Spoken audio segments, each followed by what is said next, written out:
Hello viewer, কেমন আছেন সবাই? আশা করি ভালো আছেন। তো আজকে যে টিউটোরিয়ালটি আমরা করব সেটি হচ্ছে আইসিটি সাবজেক্টে এইচএসসি আইসিটি সাবজেক্টের আমরা ডেসিমেল থেকে অক্টালে রূপান্তর করার নিয়মটা একটু দেখব। কিভাবে ডেসিমেল সংখ্যাকে অক্টালে রূপান্তর করা যায় সেটা একটু দেখব। এর জন্য প্রথমে আমাদেরকে ডেসিমেল সংখ্যাগুলো এবং অক্টাল সংখ্যাগুলো বুঝতে হবে। তো আমরা এর জন্য যে ডেসিমেল সংখ্যাকে যখন আমরা অক্টালে করব তার নিয়মটা আমরা একটু দেখব। আমরা একটি ডেসিমেল সংখ্যা এবং একটি অক্টাল সংখ্যা নিয়ে আগে দেখি। এর জন্য আমরা প্রথমে 1.,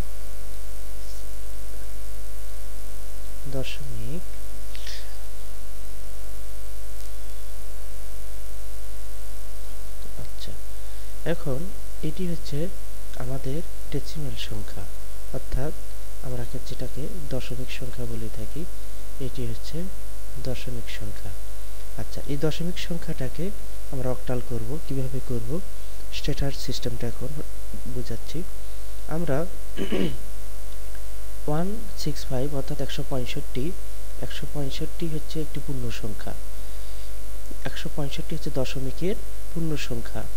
আমরা এর আগে যেটা বুঝেছিলাম সেটা হচ্ছে যে যখন আমরা এই সংখ্যাটাকে দশমিক থেকে অক্টালে রূপান্তর করব তখন আমাদেরকে 8 দ্বারা ভাগ করতে হবে। এই সংখ্যাটাকে 8 দ্বারা ভাগ করতে হবে এবং ভাগশেষ যা থাকবে সেটি হবে আমাদের আউটপুট। আমরা এখানে একটি জিনিস লক্ষ্য করব যে 165 আমরা লিখলাম 165, 165 লেখার পরে আমরা ভাগ দেব 8 দ্বারা। যেহেতু আমরা বাইনারিতে 2 দ্বারা, অর্থাৎ এটা ভাগ সাধারণত এই 8 দেয়া হয় অক্টালের ক্ষেত্রে এবং হেক্সা দেওয়া হয় 16 দেওয়া হয় হেক্সার ক্ষেত্রে, এবং আমাদের হচ্ছে 2 দেওয়া হয় বা 2 দেওয়া হয় হচ্ছে বাইনারির ক্ষেত্রে। এর জন্য যেহেতু একটি এই দশমিক সংখ্যাটাকে আমরা অক্টালে রূপান্তরিত করব, সেই ক্ষেত্রে আমরা এখানে 8 দ্বারা ভাগ দেব।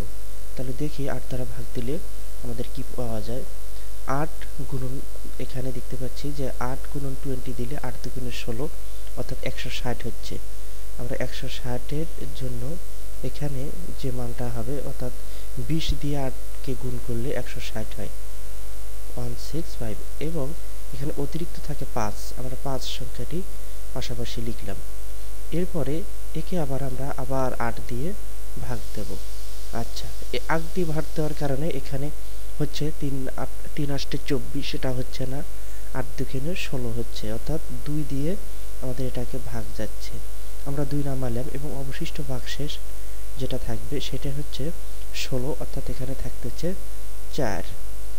এরপর আমরা আবার 2কে 8 দ্বারা ভাগ দেব,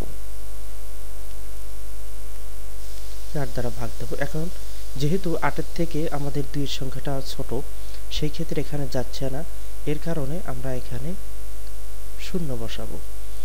এরপরে আমাদের এখানে আরেকটি বিষয় আছে, সেটি হচ্ছে যে এরকম ভাগশেষ যখন 0 হবে তখন উপরের যে সংখ্যাটা থাকবে এই সংখ্যাটা এখানে সরাসরি চলে আসবে। উপরের যে সংখ্যাটা থাকবে সেই সংখ্যাটা আমরা সরাসরি এখানে লিখব, অর্থাৎ আমাদের আউটপুট হচ্ছে 245, অর্থাৎ এখানে 245। এটা আমরা লিখব কিভাবে? আমরা দশমিকের এই পূর্ণ সংখ্যার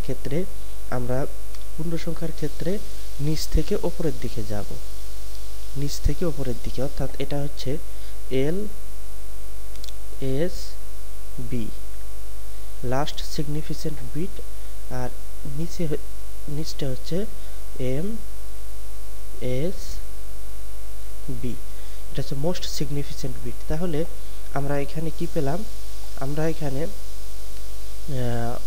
165 এর আমরা অক্টাল মান পেলাম কত?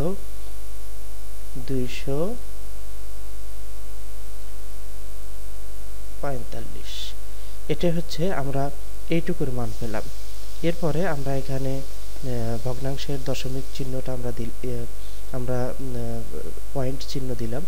এখন আমরা দেখব যে ভগ্নাংশের ক্ষেত্রে এটা কিভাবে করা হয়।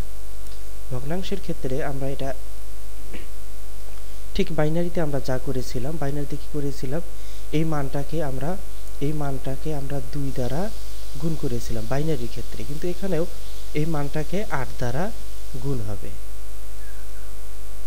8 দ্বারা গুণ হবে। কিভাবে হবে তা আমরা এখন দেখব। এর জন্য আমরা প্রথমে 15কে লিখে নেই। 15 লিখলাম।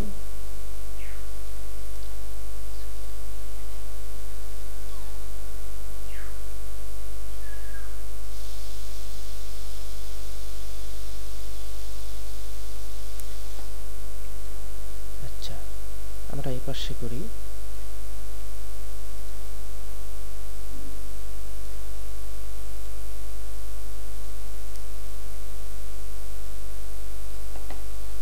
তাহলে আমাদের পয়েন্ট 15কে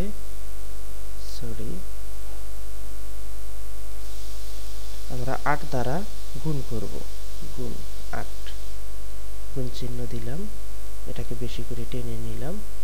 আচ্ছা, এখন আমাদের মান কি হবে? 5 8 40, 40 0 হাতে থাকে 4, 8 কে 8 আর 4 12, অর্থাৎ এখানে হবে 2 এবং এখানে হবে 1।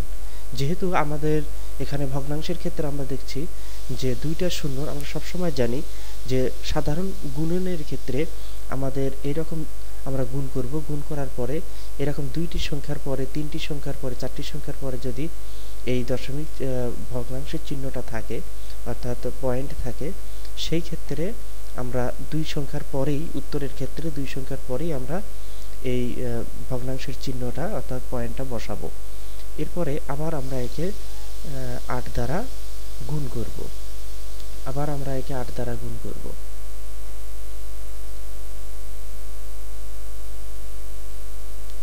গুণ 8।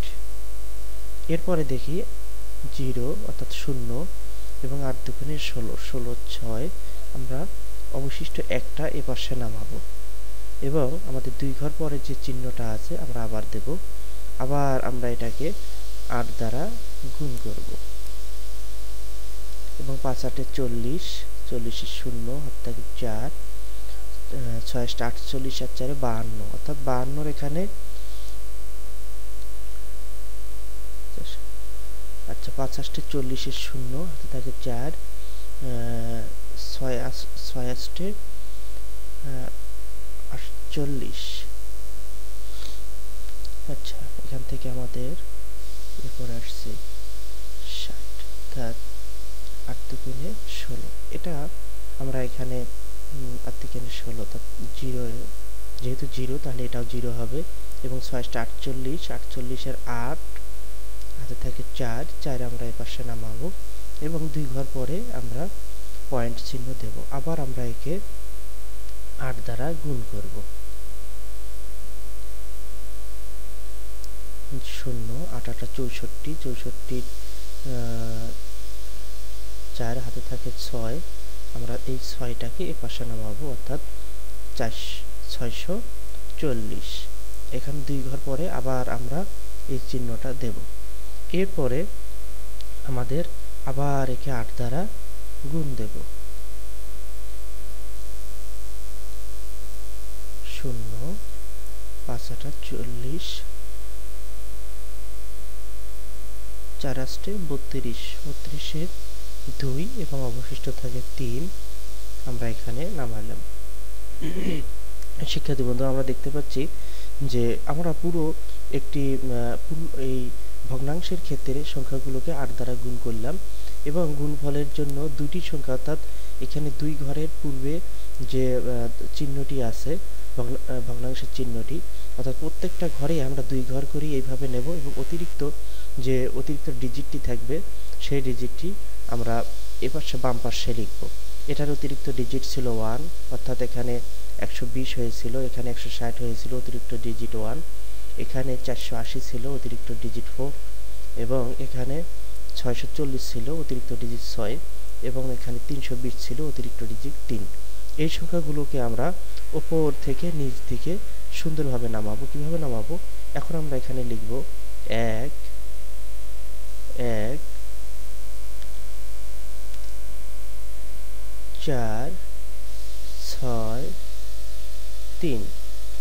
এই সংখ্যাগুলোকে এখন এইভাবেই লিখব, উত্তরটা আমরা এভাবে লিখব। কিন্তু এখানে আমাদের এটা যে মানটা আমরা পেলাম, এই মানটা পেলাম আমরা যে 15.15 ক্ষেত্রে এই মানটা পেলাম।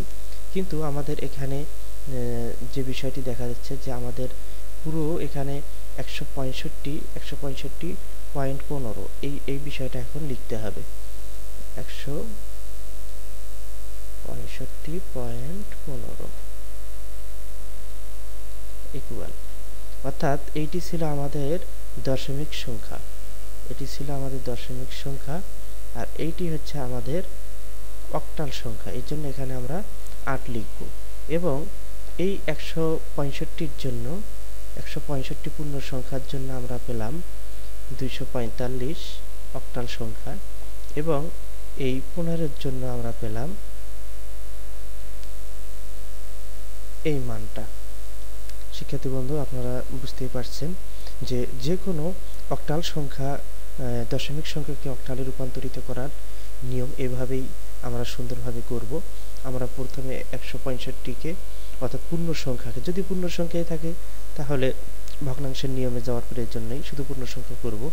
আর যদি এইরকম নিয়ম থাকে সেই ক্ষেত্রে আমরা প্রথমে পূর্ণ সংখ্যার মানটা বের করব এবং সেটাই ভাবে পাশাপাশি লিখব, এবং পয়েন্ট দিয়ে বাকি যে সংখ্যাটা থাকবে এই সংখ্যাটার আমরা অক্টাল বের করে সেটাও আমরা পাশাপাশি এইভাবে লিখব। তো শিক্ষার্থী বন্ধু, আমার মনে হয় আপনারা এখন এই বিষয়টা সুন্দরভাবে করতে পারবেন। তো ধন্যবাদ সবাইকে আমার পরবর্তী টিউটোরিয়াল দেখার জন্য।